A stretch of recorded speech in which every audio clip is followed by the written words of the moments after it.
Ya, Ah, selamat siang, ketemu Profesor. lagi Angelia kita. Ya, ketemu lagi, Prof. Ya, nah kemarin kan yang pertama Angelia yang banyak bertanya ya. Ya, betul, Nah, Prof. seperti janji saya, sekarang saya akan lanjutkan menjelaskan mengenai online collaboration learning, ya, online Baik, Prof. collaborative learning. Baik, Nah, Prof. mengenai bagaimana cara melakukannya, apa saja yang penting untuk diperhatikan ya. Supaya Ya, mudah baik. memahaminya, saya akan share ya. Saya akan share screen-nya. Udah bisa kelihatan share screen-nya? Ya, bisa, Prof. Oke.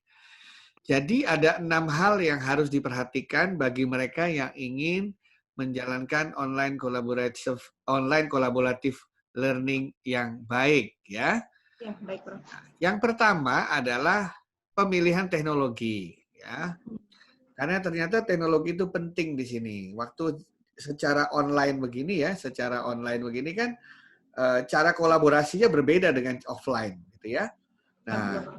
teknologi itu banyak aplikasi menyediakan berbagai jenis model-model kolaborasi yang ada. Iya, Ya, benar. kayak kalau di WA itu kan ada WA group gitu ya. Iya, betul, Prof. Paling kita bisa kirim-kiriman teks dan audio, betul ya. Mm-mm. Nah, kalau di Zoom ini kan kita bisa saling melihat wajah, bisa share screen dan lain sebagainya, gitu ya. Iya, Nah, ya, teknologi betul. selection tentu saja dipilih berdasarkan kebutuhannya seperti apa, ya. Nah, ada berapa sih banyak? Ya, kemarin kalau nggak salah Angelia kan nanya ada berapa teknologinya apa aja. Setelah saya lihat Iya, betul. Angelia, Mm-mm. ternyata teknologinya tuh banyak banget. Wow, baik Ya, banget nih, kata. ada Baru tahu ini. ribuan yang bisa Anda pilih. Ya, ada yang mungkin sudah biasa didengar di telinga, tapi ada yang baru kali ini juga saya dengar nih ya. Iya, betul. Perusahaan, teknologi, aplikasi yang bergerak di bidang untuk menyatukan collaboration secara daring. Ya, Iya, nah yang betul. penting adalah teknologinya yang pertama kali harus Anda eh, tentukan. Ya, tentu Ya, saja betul. teknologi ini kalau bisa harus dimiliki oleh pendidik maupun peserta didik. Nah, teknologi-teknologi yang melakukan kolaborasi itu dikatakan sebagai teknologi Web 2.0.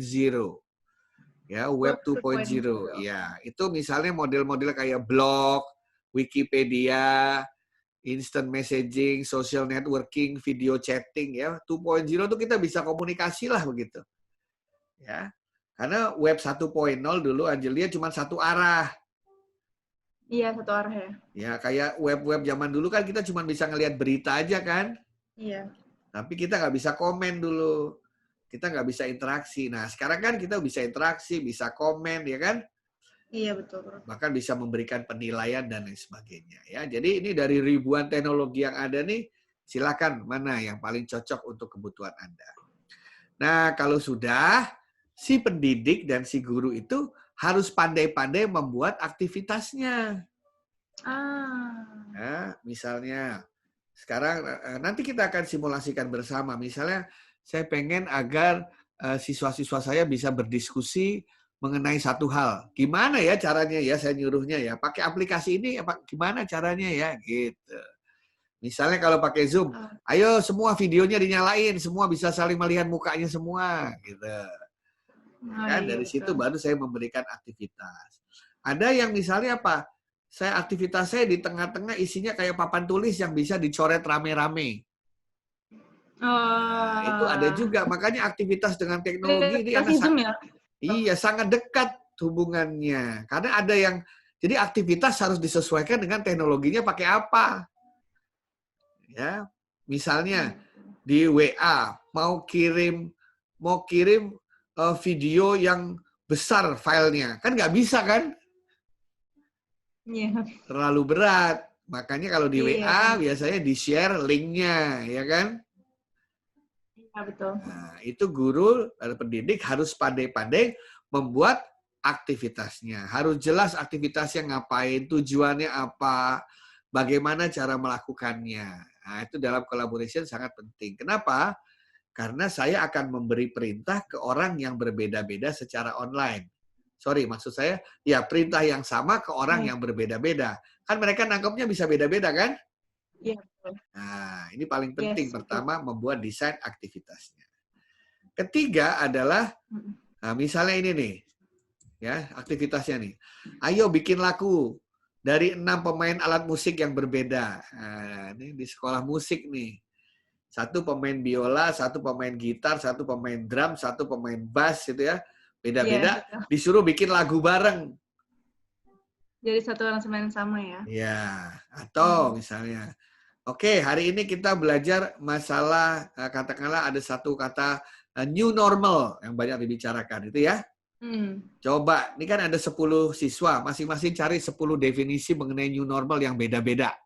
Wah, Iya. mereka akan Pasti cari. berbeda ya, Prof, karena kan berbeda perspektif dari masing-masing Betul, sudut pandang ya. betul. Nah, ini contoh-contoh tantangan kolaboratif aktivitas. Ya.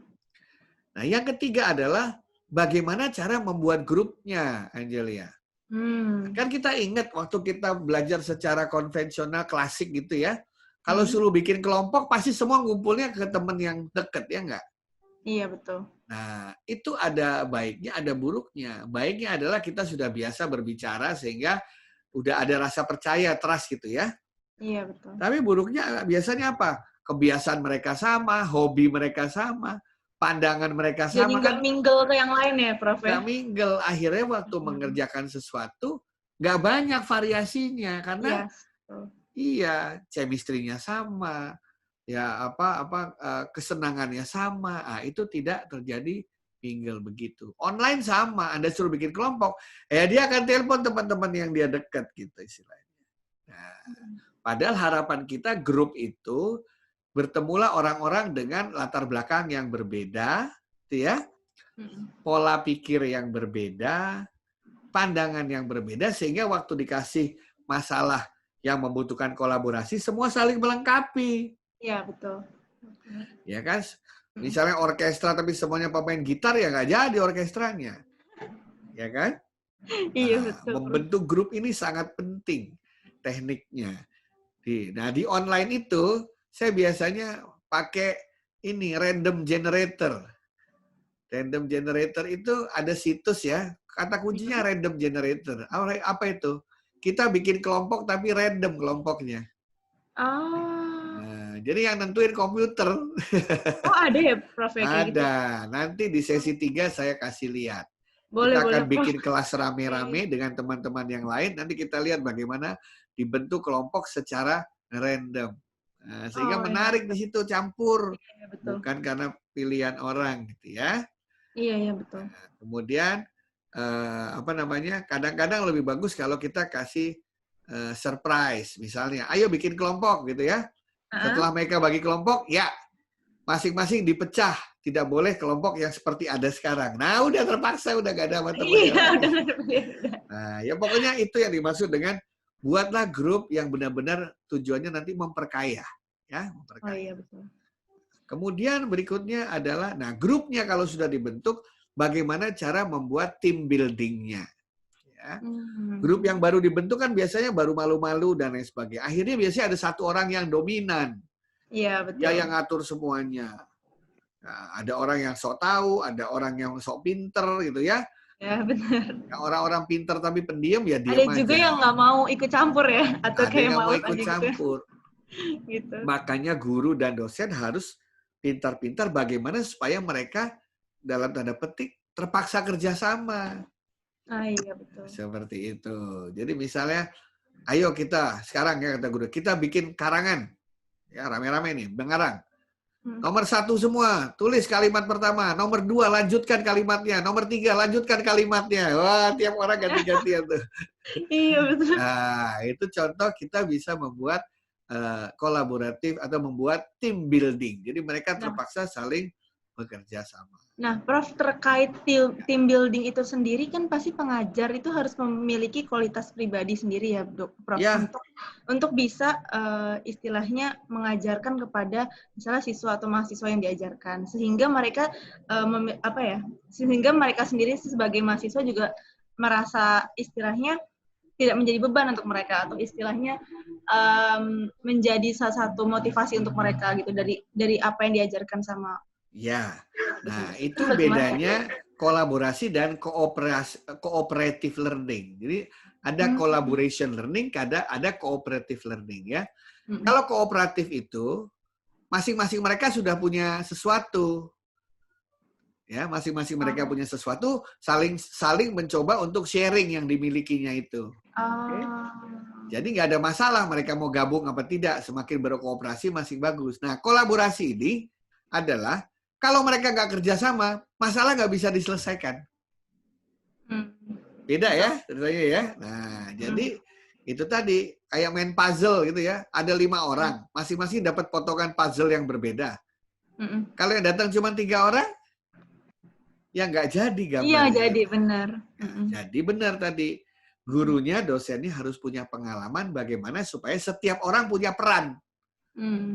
Ya, tidak boleh ada yang mendominasi. Setiap orang punya perannya masing-masing. Itu namanya tim. Jadi kita harus punya apa istilahnya, tim adalah segalanya. Kalau ngerjain sendiri malah nggak selesai. Gitu. Gampang aja misalnya. Kalau di rumah dulu sebelum zamannya pandemi. Ayo, ini ada bohlam lampu, tolong pasangin bohlam lampunya di atas. Di atasnya tingginya 3 meter. Gimana caranya kalau satu orang? Ya, nggak bisa. Nggak bisa, terpaksa mereka ngapain? Ya harus kerjasama, mereka harus satu misalnya bawa tangga. Harus ada yang gendong-gendongan, Iya, berdiri di atas pundaknya, betul ya? Sama kayak ini ya, Prof, betul. Sama seperti kayak kita lomba-lomba estafet, itu nggak akan sampai barangnya pada tujuan kalau kita nggak menyampaikan. Iya, kalau nggak ganti orang udah kecapean dia. Iya, betul. Nah, begitu ganti kan tetap cepat jalannya. Teamwork ya. Teamwork, ya itu yang paling penting.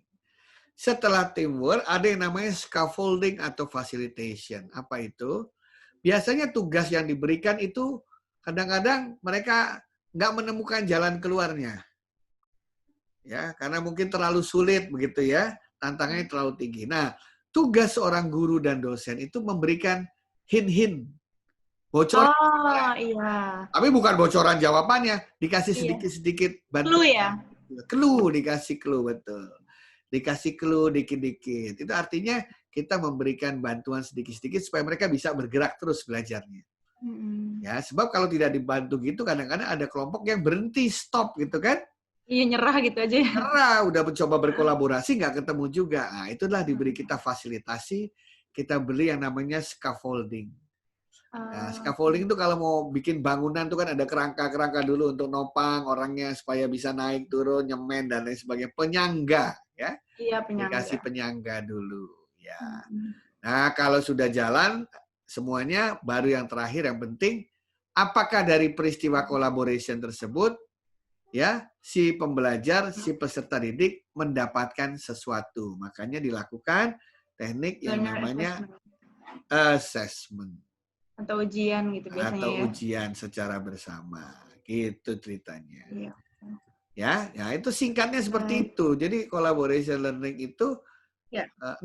Cuma 6-6-nya itu harus dilakukan dalam situasi online. Karena judulnya kan online. Gitu ya. Nah, kalau online-nya dihapus, sama saja offline, prinsipnya bahwa 6 hal itu harus dilakukan. Bedanya adalah mungkin komponen teknologinya. Begitu. Baik. Saya penasaran sih, Prof. Iya, gimana? Saya penasaran nanti untuk next sesi selanjutnya tentang yang tadi Prof bilang ada salah satu aplikasi atau apa, generator ya? Generator untuk menggabungkan kelompok berbeda-beda itu. Tadi saya penasaran sih sama itu, Prof. Ya udah saya kasih lihat langsung nih ya, sebentar nih. Nih, biar teman-teman bisa lihat ya. Saya sharingnya sekarang, saya sharing Google nih ya. Oke, baik, Prof. Oke, sebentar. Saya coba share. Nah, Anda lihat Google saya? Lihat, Prof. Nah, saya tulis random, ya. Random generator online group itu ada ya? Ada, Prof. Nah, tuh nomor 1 keluar tuh, random team generator. Nah, nih ya. Oke, coba sekarang Angelia kasih nama teman-temanmu. Angelia, Anyi. Anyi, siapa lagi? Melisa, siapa lagi terus? Devina. Banyak-banyaknya. Siapa aja? Apa? Devina. Latanya. Siapa lagi ya? Ayas. Ayas. Nadila. Nadila, Vira, Vira, Safira. Safira. Misalnya lah ini ya. Ini satu Hmm? kelas. Saya mau bikin menjadi 3 kelompok. Ini saya tulis 3 kelompok nih. Oke? Ya, betul. Begitu saya run, kling. Dah tuh jadi kelompoknya. Latanya, Ani, Ayas kelompok 1. Meliza, Nadia, Devina kelompok 2. Angelia, Safira, Vira kelompok 3. Udah kan? Nggak bisa Iya, benar. milih-milih. Ini berdasarkan apa ya, Prof? Kira-kira pemilihannya? Random, Apakah dia random. random aja ya? Iya. Ini kalau saya Berarti klik random nih beda lagi nih, lihat. coba lihat. Oh, beda lagi kan? Iya. Nih kalau saya acak lagi, tuh beda lagi. Berarti probabilitas untuk dapat teman yang sama itu Ya, dengan teman dekat kecil. susah ya, kecil ya? Iya, susah. Iya. Gitu. Nah, ini yang Baik. dimaksud dengan menggunakan teknologi untuk milih grup. Ya, betul. Kan Saya baru tahu nih, sederhana. Prof. Karena Hah? biasanya kalau saya baru tahu nih tentang ini. Karena biasanya Ya. kalau dosen atau pengajar kan yang masih ngikutin sistem konvensional sebelumnya, belum Iya. tahu nih kalau misalnya bisa diacak seperti ini. Jadi lebih mudah, mempermudah secara virtualnya. Iya. Dan udah menyerahkan semua ke komputer, gak ada yang kong kali kong.